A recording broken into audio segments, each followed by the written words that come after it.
ele teve uma criação rígida e acabou tendo os livros e a televisão como os melhores amigos. Com o tempo, quis fazer parte desse universo que tanto admirava e realizou o sonho de infância. Eu converso agora com o jornalista e escritor Marcos Linhares.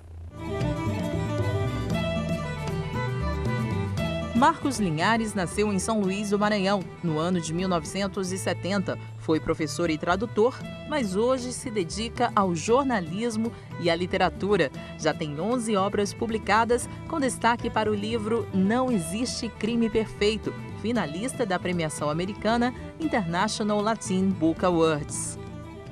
Marcos Linhares, muito obrigado pela sua presença aqui no Iluminuras. Marcos, geralmente famílias de escritores são famílias que incentivam a leitura, né, que leem bastante também, e não foi o seu caso, né? Não, não foi meu caso. De fato, foi um trabalho da minha família para me desestimular a ler e escrever. Eu tive alguns capítulos muito marcantes na minha infância, que eu nunca esqueci. O meu avô era descendente de libanês. Certa vez, eu tinha lançado meu primeiro livro aos 15, ele chamou, sentou comigo, falou: tem uma coisa muito importante para falar com você. Eu falei: o que é, vovô? Eu quero dizer a você que eu soube que você está escrevendo poesia. Eu estou escrevendo poesia. Isso é muito grave.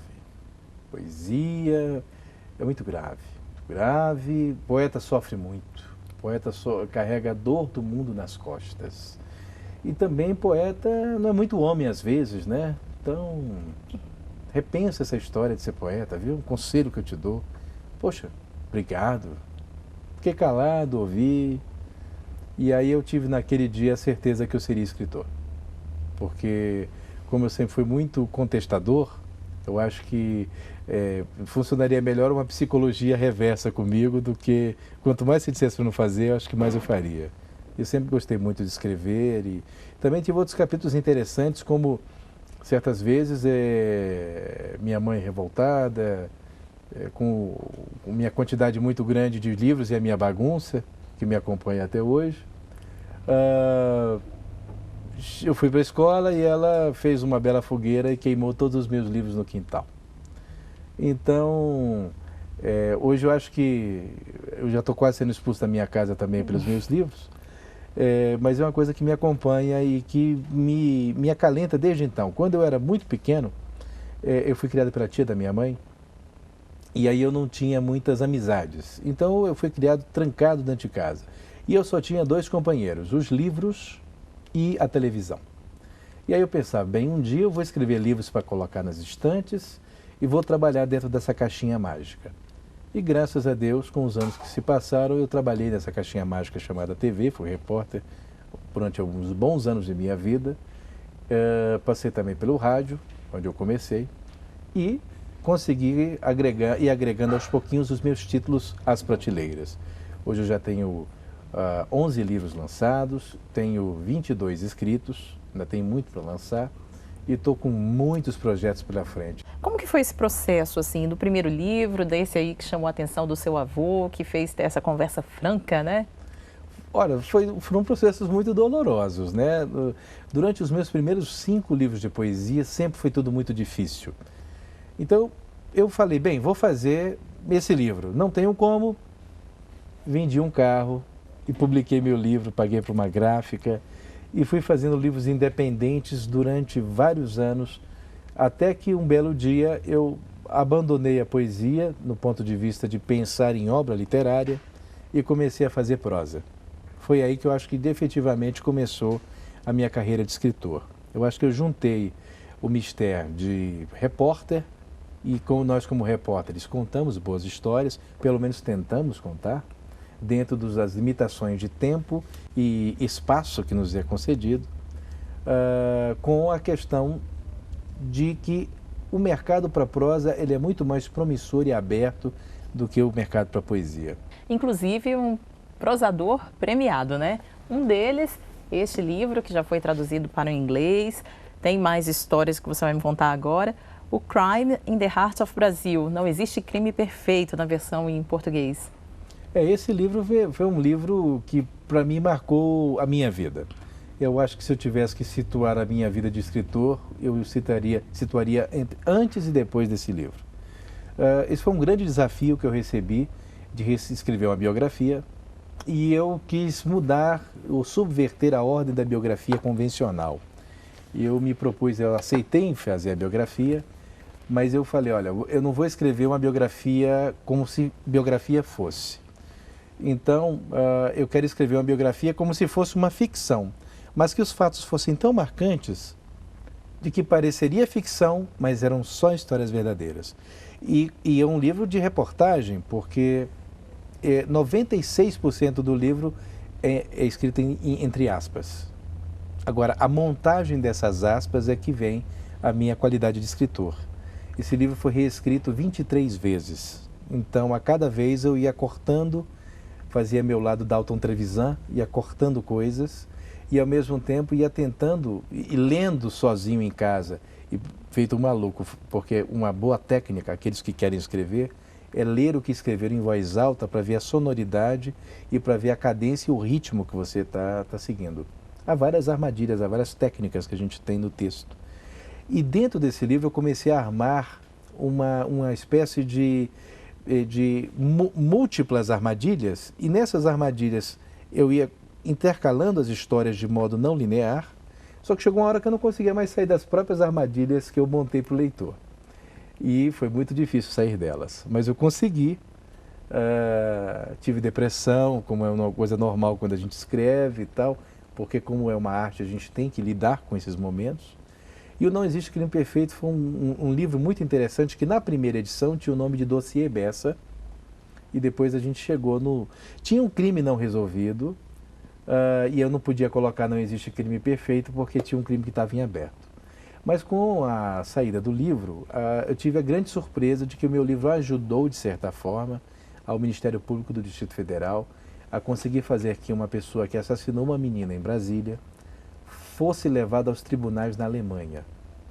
E aí agora, com ele respondendo o processo na Alemanha, aí eu podia colocar finalmente o meu título original, que era Não Existe Crime Perfeito. O meu livro foi inscrito no International Latino Book Awards, e quando foi minha surpresa, quando eu fui finalista desse prêmio com o livro em português, o Não Existe Crime Perfeito, e em junho de 2013 estive lá em Nova York recebendo o prêmio como segundo colocado, como o segundo melhor livro de não ficção de língua portuguesa. Fiquei muito feliz, muito honrado, acho que foi meu primeiro grande prêmio na área literária como prosador. E espero que muitas outras coisas comecem a vir desse caminho que eu estou trilhando. E eu estou investindo muitas forças, muitas energias com essa área de biografias. Agora, além de crimes, de histórias de crimes, né, histórias policiais, você escreve uma variedade aí de temas também, né? Inclusive esse aqui, Contos de Natal, Celebris. Esse livro de Natal é um livro interessante. Isso foi uma ideia que eu tive de reunir personalidades brasileiras e que cada uma delas pudesse partilhar uma história de Natal comigo. E parte da venda do livro nós doamos para a Casa Hope de São Paulo, que é uma instituição que trabalha com câncer infantil. Então nós pudemos ajudar as crianças, trazer boas histórias, e aí eu consegui trazer meu ex-patrão, o Datena, pude trazer o Dr. Laí Ribeiro, Maurício de Souza, entre outras personalidades, o Murilo Rosa, ator, para dividir essas histórias comigo. E foi muito interessante o processo. Vou contar até um off que pouca gente sabe. Eu acho que só meu editor sabe. Vou abrir aqui para o Iluminuras. Isso aí.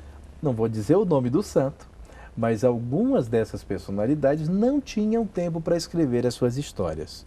Me falavam, olha, eu não sou escritora, não sou escritor. E aí eu falei, não, tudo bem, então me conta essa história, uma história, uma coisa que marcou a sua vida em relação ao Natal, me conta uma história por telefone mesmo. E me contaram. E aí entra o meu lado escritor e transformei aquilo que me foi falado por telefone em história e acabamos tendo aí belos contos de Natal que vieram dessas histórias, não tanto pela minha habilidade em contar, mas pela força das histórias de cada um. Eu posso destacar, por exemplo, a história de uma das pessoas dos contos, que é a Virna, jogadora de vôlei, E ela me contou uma história belíssima de uma garotinha que foi tocada por ela, porque ela é do Rio Grande do Norte, e o Rio Grande do Norte é a capital mundial de uma síndrome rara, que eu não me recordo agora o nome, e essa garotinha, ela era acometida por isso. E a Virna se tornou madrinha dessas crianças com esse problema lá na cidade dela. E ela se emocionou muito me contando essa história, porque a garotinha pediu de presente de Natal para ela que queria ficar curada. E ela morreu na véspera do Natal. Então foi uma das histórias que realmente me emocionou quando ela me contou. A gente conta essa história no livro e as pessoas que leem costumam gostar muito. Agora, foi da sua experiência como ghostwriter aqui, nesse livro de contos, que você começou aí a escrever também para outras pessoas? Eu acho que eu já fazia, foi mais ou menos nessa época, é uma boa pergunta, foi mais ou menos nessa época que também as pessoas começaram a entrar em contato comigo e dizer que eu escrevia razoavelmente bem e me pediam para começar a escrever para elas. Então daí eu pude começar a escrever discursos, palestras, projetos e por aí vai. E agora livros mais recentemente. E é uma atividade que tem sido muito interessante e desafiadora, que é essa atividade de ghostwriter. Eu sou o escritor fantasma. Eu escrevo a história das pessoas que têm boas histórias, mas que não têm o talento ou a disponibilidade ou a técnica para colocar isso no papel. Agora, o seu livro mais recente é o Cartas ao Poeta Dormindo. Fala um pouquinho sobre ele. É uma coletânea. É uma coletânea. Esse livro, ele tem uma história muito interessante. Eu era professor, e isso não, o que eu vou dizer não está no livro. O programa Iluminuras está levando coisas aí. Segredos. Vamos coisas. revelar os segredos. Vamos lá. Eu era professor e dei uma aula sobre João Cabral de Melo Neto, e uma aluna, inquieta com a aula, me perguntou: professor, o João Cabral ainda está vivo? Eu falei: está. Então por que você não entrevista ele? Você está começando no jornalismo e tal? Eu falei: olha, ele não é muito afeito a dar entrevistas, mas vou tentar. Consegui fazer a entrevista com o João Cabral. Essa entrevista ficou inédita por muitos e muitos anos, até que um dia eu resolvi transformar essa entrevista num livro. Mas como ele não daria um livro, eu pedi cartas a João Cabral. Eu pedi para personalidades amigas também que me pudessem mandar uma carta com o seguinte desafio: se você pudesse hoje dizer alguma coisa para o João Cabral de Melo Neto, o que você lhe diria hoje? E as cartas foram chegando e depois de 2 anos a gente conseguiu lançar. E o livro está agora com um momento muito interessante de lançamentos no Brasil e em Portugal. Então vamos conhecer um trecho de uma dessas cartas?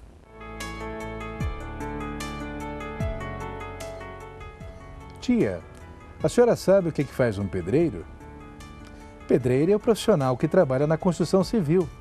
Não deverias tentar ser doutor, criaturinha? Ele sorriu e respondeu: tia, pedreiro é quem vende pedra de crack. Aqui na comunidade, quem vende mais pedras ganha mais, tem participação nas vendas. A senhora não vê alguns alunos com celulares de última geração, cordão da moda? Compraram com o dinheiro da comissão da venda. Nesse momento, meu mundo desabou completamente. Ok, Marcos Linhares, muito obrigada pela sua presença aqui no Iluminuras, revelando aí segredos. É verdade. Obrigado pelo espaço. E o Iluminuras não terminou. No próximo bloco eu converso com o advogado Bruno Cavalcante. Não saia daí.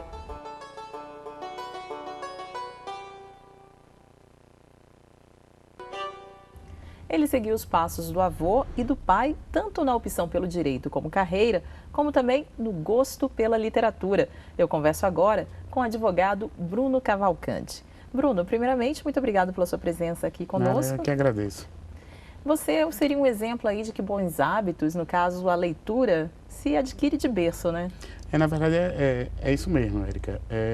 Eu, na verdade, costumava frequentar a casa do meu avô, e sempre chegando lá, ele sempre estava sentado numa cadeira de balanço, com aquelas pilhas de livros de um lado e de outro, com uma biblioteca muito grande. Meu pai adquiriu também esse hábito, então tem uma biblioteca, posso dizer, vasta. Tios também seguindo a mesma linha, e hoje eu brigo com a minha esposa pela falta de espaço, porque os livros crescem lá por casa e andam tomando todo espaço. E seus filhos também já adquiriram o hábito, assim, o gosto? Eu tenho filhos pequenos, mas os livros deles também já estão se espalhando, tanto que isso já está causando uma certa celeuma familiar. E como que fica assim, como que foi esse processo, né, de leitor a escritor, né? Você tem um livro agora publicado, que é uma junção aí de vários escritores. Na verdade, assim, a minha atividade primordial, né, é a advocacia. Eu sou eminentemente advogado no Nordeste. O escritório da gente está em Recife e suas filiais estão espalhadas pelo Nordeste. E eu sabia, né, até por essas andanças enfim, e pelas amizades que a gente vai travando pela vida, que vários dos juristas, em especial da região, escreviam bastante e muitas vezes não tinham canal para publicar, não tinham, enfim, livros nem revistas, eventualmente em revistas de associação de juízes ou do Ministério Público, mas não tinha um canal específico para desovar essa produção. Foi quando eu propus a Marcelo Magalhães, que é um amigo nosso editor de São Paulo, encarar a publicação de um livro onde a gente, na verdade, convidasse essas pessoas e fizesse, vamos ver, um livro que abrange qualquer tipo, vamos dizer assim, de literatura, crônicas, poesias, e que o fio condutor fosse, na verdade, o fato das pessoas serem basicamente operadores do direito. E foi assim que surgiu o Jurista Literário. E é um casamento assim real, assim, o operador do direito, ele necessariamente ele lê ou deve ler muito e ele também precisa, ele acaba tendo essa necessidade também de se expressar e colocar no papel aí o que ele pensa. Os meus amigos, vamos dizer, advogados, juízes, enfim, professores, são muito bons leitores. Eu percebo que eles têm uma vasta bagagem de literatura, de leitura, enfim, e que na verdade por vezes a produção às vezes fica relegada a um segundo plano, né? Às vezes até eles escrevem, mas pela falta de publicação, às vezes pela falta de tempo, de ir atrás de editora, acaba que aquilo fica meio esquecido lá nos escaninhos. E na verdade essas pessoas leem muito, tem muitas sugestões boas, tem muitos autores bons. Enfim, no Jurista a gente encontra, eu posso dar exemplos, por exemplo, o desembargador Marcelo Navarro, que organiza o livro comigo e é da Academia Norte Rio Grandense de Letras. É um grande contista e agora tem publicado bastante nos jornais locais, lá de Pernambuco, onde o Tribunal da Quinta Região, o TRF da Quinta Região tem sede. A gente tem o desembargador Vladimir de Souza Carvalho, que tem vários livros publicados, o Procurador Federal Augusto Ferraz, que tem também vários livros de conto publicados e livros que por vezes versam de institutos jurídicos e histórias fantásticas. Vamos dizer assim, tem outras pessoas aqui que, depois que publicaram no Jurista, publicaram seus livros individuais. Tem um amigo nosso, Francisco Barros, que acabou de publicar um livro de poesias. Tem outros autores já mais consagrados, como o Dr. Ives, como Miguel Reale Júnior, como o Dr. Eros Grau, enfim, o Dr. Saulo Ramos, que publicou nos 2 volumes antes de falecer. Então tem uma mistura aí de autores, às vezes conhecidos lá na região Nordeste, mas não conhecidos no resto do Brasil, alguns conhecidos no Brasil e no Nordeste e outros que, na verdade, estão surgindo com essas publicações. E aqui está o Jurista Literário, 2ª edição já. E o seu livro, quando deve sair? Não, eu na verdade, não tenho nenhuma pretensão, por enquanto, de publicar nenhum livro individual. A advocacia me toma muito tempo, na verdade, e gasta muito da minha energia, principalmente em viagens, como tu falei, pela região. Então, por enquanto, não tenho essa pretensão. Agora, você é uma pessoa que lê bastante. Eu gosto de ler bastante e leio de tudo sem nenhum preconceito. Dos clássicos aos best-sellers, contos, crônicas, poesias, sem fazer muita distinção. O que você indicaria para uma pessoa operadora do direito para que pudesse aí aprimorar seu conhecimento literário? Para fugir dos clássicos, né, para fugir daqueles livros que são sempre citados por boa parte das pessoas que vêm aqui, eu falaria de 2 autores best-sellers, um tanto quanto esquecidos no Brasil. Um chama-se Earl Stanley Gardner, que tem a figura do advogado Perry Mason, que enfim, talvez seja um livro que vai atrair mais aí o interesse dos estudantes da graduação, porque ele advoga e ele vive aquelas dificuldades da advocacia, a dificuldade em ter clientes, em conseguir encontrar o justo no contrato de honorários. E um outro autor a que me referi é o Henning Mankell, que é um autor sueco, é um best-seller na Europa, enfim, e até mundial, já vendeu muitos milhões de livros, em especial os livros do personagem Kurt Wallander, que é o personagem principal da sua obra. Hoje ele tem se dedicado muito a livros infantis, mas esses livros do policial Wallander são os mais, a meu ver, interessantes. Então vamos aproveitar e conhecer um pouquinho mais de Earl Stanley Gardner.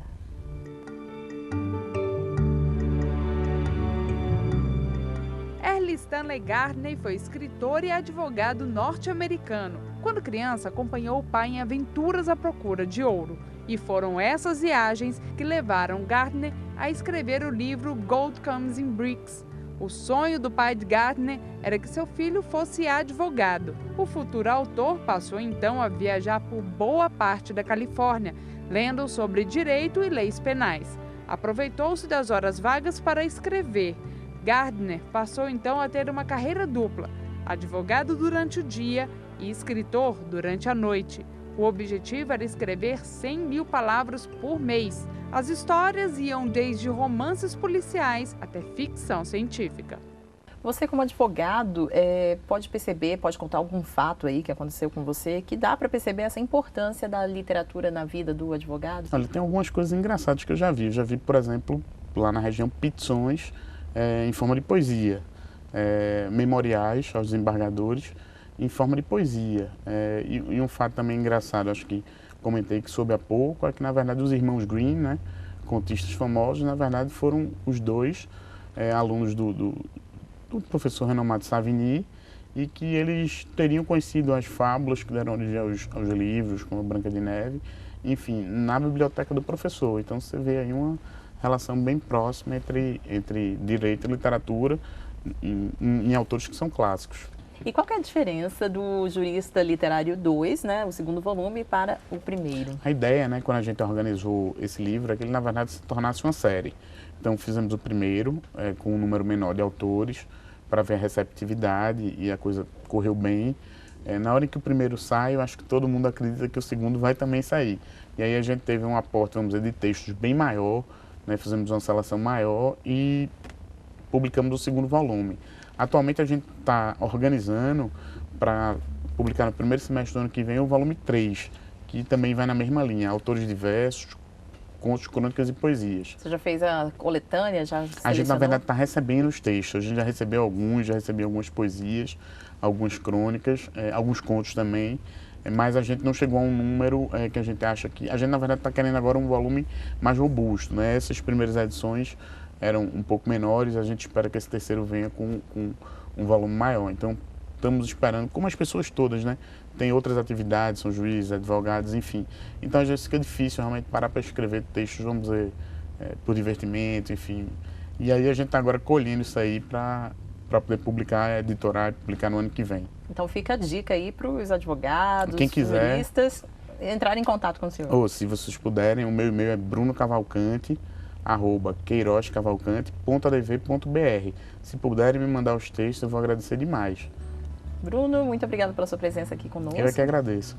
E o Iluminuras fica por aqui, mas você pode rever os programas no site da TV Justiça. Acesse www.tvjustiça.jus.br. E na semana que vem temos um encontro marcado com o direito e a literatura. Até mais!